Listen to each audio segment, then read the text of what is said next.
Yo, yo, yo, how's everybody doing today? Hope you're having a great day. I'm going to talk about the power of association. Remember when we were growing up, your mama would always say, don't be hanging out with them people or you're going to end up just like them. Well, usually what they were talking about was, you know, if you was hanging around the wrong type of people, like they was out there smoking and drinking and cussing and cutting up, and most of you ended up like that anyway. So, and matter of fact, some of y'all, there's a few of y'all I know that watching this, y'all was the ones that my mama was probably talking about that I didn't need to hang around. So, I don't know how I made it out of there, but I did. But, let's get back to the point. Now, here's the thing. We were told that as children, but we forgot to carry that over into our adult life. And I'm not meaning from the moral bad person standpoint, the smoking and drinking and cussing thing. I'm taking this a little bit further. I want to look at the people who are hanging around, who are actually having a negative impact on us achieving our dreams and goals. The Bible talks about for us to guard our heart with all diligence. Now, the word heart, we know it means our mind, our will, our emotions. It's the innermost being of a man. So it says to guard that with all diligence.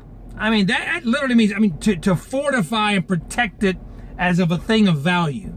Now, here we are.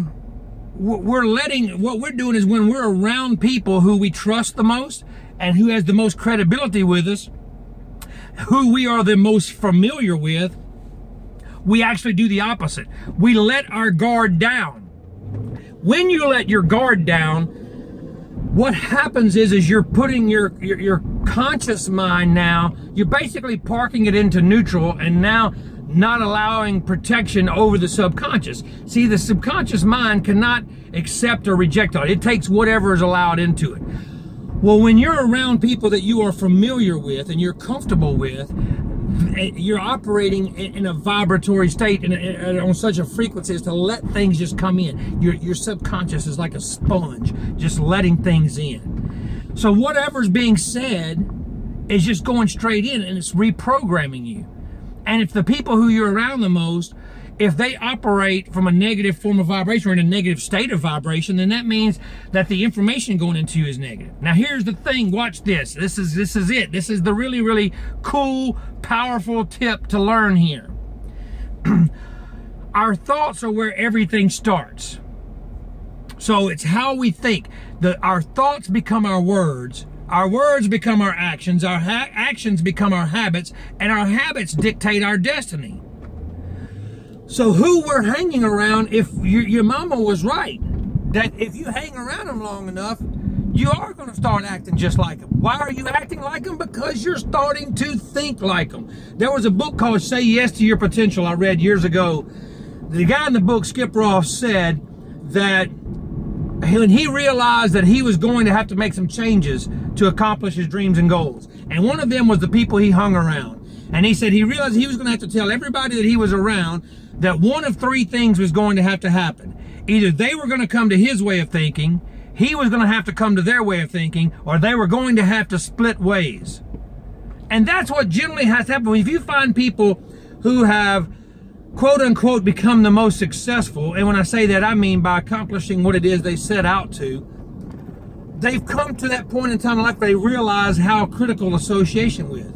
Now, the next thing the Bible says about to guard your heart with all diligence, it says, for out of it comes the issues of life. And because of that, when you begin to understand the process and the program of how it works, the reason that it says out of it comes the issues of life is because out of the abundance of the heart, the mouth speaks. However you believe in your subconscious is going to be in harmony with the thought processes that you create and accept. And then that's going to become, the more you accept that and you're in harmony with it, the more you begin to speak it. The more you begin to speak it, the more you begin to do it and attract it. The more you begin to do it and attract it, the more habitual it becomes. The more habitual it becomes, the more the results follow in afterwards. This is a very systematic approach. Remember, this is not a random universe we live in. This universe, God did everything and does everything by divine law and order. Everything works a specific way. It's not random. So all of these little sayings and all these little things we grew up with, you know what? They really do have a meaning behind it. So, hey, be careful who you hang around, because you know what? You might end up being just like them. And if they're broke, sick, frustrated, and stressed out, you might be too. And if you want to make a change, something's got to change, and you better hope it's you. Hey, thanks for listening. Thanks for letting me share. I hope you're getting something out of this. And by all means, please continue to live on purpose.